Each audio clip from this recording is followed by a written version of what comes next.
तो कल्कि का ट्रेलर ट्रू ड्रॉप हो चुका है और इसमें कुछ ऐसी चीज़ें हैं जो हमें फर्स्ट ट्रेलर में भी दिखाया गया है और उसमें जो चीज़ें थी वो इस ट्रेलर में कंफर्म भी कर दिया गया है। इस ट्रेलर को देखकर हमें इस मूवी की आधी स्टोरी पता चल जाती है। तो बिना किसी देरी के ट्रेलर का ब्रेकडाउन करते हैं। वीडियो को बिल्कुल स्किप मत करना क्योंकि वीडियो में बहुत मजा आने वाला है तुमको। ट्रेलर की बिगिनिंग में हमें अश्वत्थामा देखने को मिलता है जो अपने सर का स्टोन हाथ में लिए खड़ा होता है। ये तो आपको पता होगा जब अश्वत्थामा उत्तरा के बच्चे को मारने की कोशिश करता है जिसकी वजह से कृष्णा अश्वत्थामा का पावर स्टोन छीन लेता है और उसे श्राप देता है कि वो हमेशा भटकता रहेगा और वो कभी भी नहीं मरेगा। ये थी हिंदू मैथोलॉजी के अकॉर्डिंग, लेकिन इस ट्रेलर के अकॉर्डिंग अश्वत्थामा को उसका स्टोन फिर से मिल जाता है। वैसे आई थिंक अश्वत्थामा को पावर स्टोन दीपिका पादुकोण की वजह से मिलती है, इसके बारे में मैं श्योर नहीं हूँ, बाकी मूवी में देख लेंगे। उसके बाद शंबाला का ग्लिम्प देखने को मिलता है। शंबाला वो जगह है जहाँ पर कल्कि पैदा होगा। ट्रेलर में साफ देखा जा सकता है सुमेति और अश्वत्थामा को शंबाला पहुंचते हुए और ये दोनों वही ट्रक में आते हैं जो ट्रक हमें इसके फर्स्ट ट्रेलर में भी दिखाया गया था। ये वही ट्रक होता है जिसको हमने भैरवा और अश्वत्थामा के फाइट के वक्त देखा था और वहाँ पर भैरवा हार गया था और उसके बाद अश्वत्थामा सुमेति को लेकर शंबाला पहुंच जाता है और सुमेति के एक कदम शंबाला पर पड़ते ही वहाँ पर बारिश होने लगती है। जैसे कि आपको पता है दुनिया में अब पानी खत्म हो चुका होता है और ये बारिश वहाँ के लोगों के लिए मिरेकल से कम नहीं है और अब स्लोली गॉड्स का कॉन्सेप्ट फिर से वापस आना शुरू हो गया है। उसके बाद हमें पता चलता है कि भैरवा के सर से अभी तक बाउंटी का भूत नहीं जाता और वो कॉम्प्लेक्स में जाने के लिए बेताब होता है, लेकिन हमेशा की तरह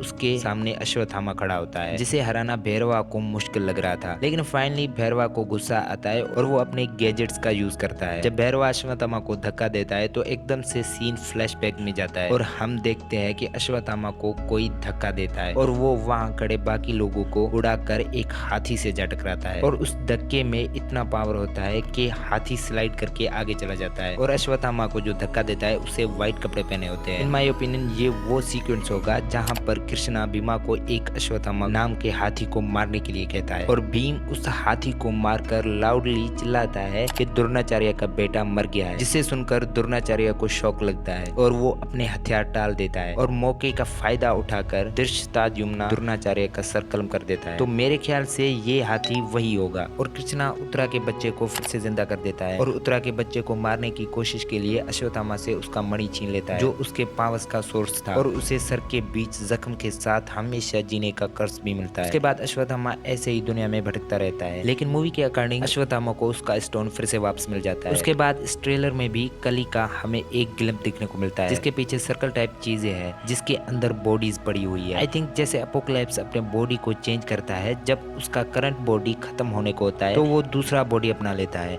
ठीक वही प्रोसीजर यहाँ पर भी इस्तेमाल हो रहा है। उसके बाद एक लात एक उगता हुआ पौधे को कुचल देता है। फर्स्ट ट्रेलर में जब उगते हुए पौधे को दिखाया गया था इसका मतलब अब कल्कि आ रहा है, फिर से सब ठीक होगा। पौधे को कुचलने के बाद हमें कली या सुप्रीम यास्कन के लो अभी के लिए वो लोगों पर काफी जुल्म करता है, लोगों को मारता है। उसके बाद उत्तरा पे हमला होता है जिसे अश्वत्थामा ने ब्रह्मास्त्र को यूज करके किया था, जिसके बाद कृष्णा इतना नाराज हो जाता है कि उसका मणि छीन लेता है और उससे श्राप भी देता है। फिर शंबाला के ऊपर हमला होता है और आई थिंक हमला करने वाला फौज सुप्रीम यास्कन का होगा, लेकिन शंबाला चारों तरफ से हिल्स से कवर्ड है और उसका ऊपर का हिस्सा खुला हुआ होता है। ट्रेलर में साफ देखने को मिलता है कि शंबाला शील्ड से कवर्ड होता है और सारे किए गए फायरिंग को शील्ड ऑब्जर्व कर लेता है और एक बार फिर से हमें भैरवा और अश्वत्थामा के बीच फाइट देखने को मिलती है। इस बार ये किसी वीराने में नहीं होता है, तो शायद ऐसा हो सकता है कि ये दोनों शंबाला के अंदर हो। पिछली बार हारने की वजह से भैरवा का ईगो हर्ट हो जाता है, इसलिए भैरवा इस बार फुल तैयारी करके आता है। वो एक रोबो लेकर आता है जिसे पहले भी हम देख चुके हैं, लेकिन तब ये एक गाड़ी थी। भैरवा की कार ट्रांसफार्मर की तरह काम करती है और ये गाड़ी से रोबोट भी बन जाती है और इस रोबोट पर गोले का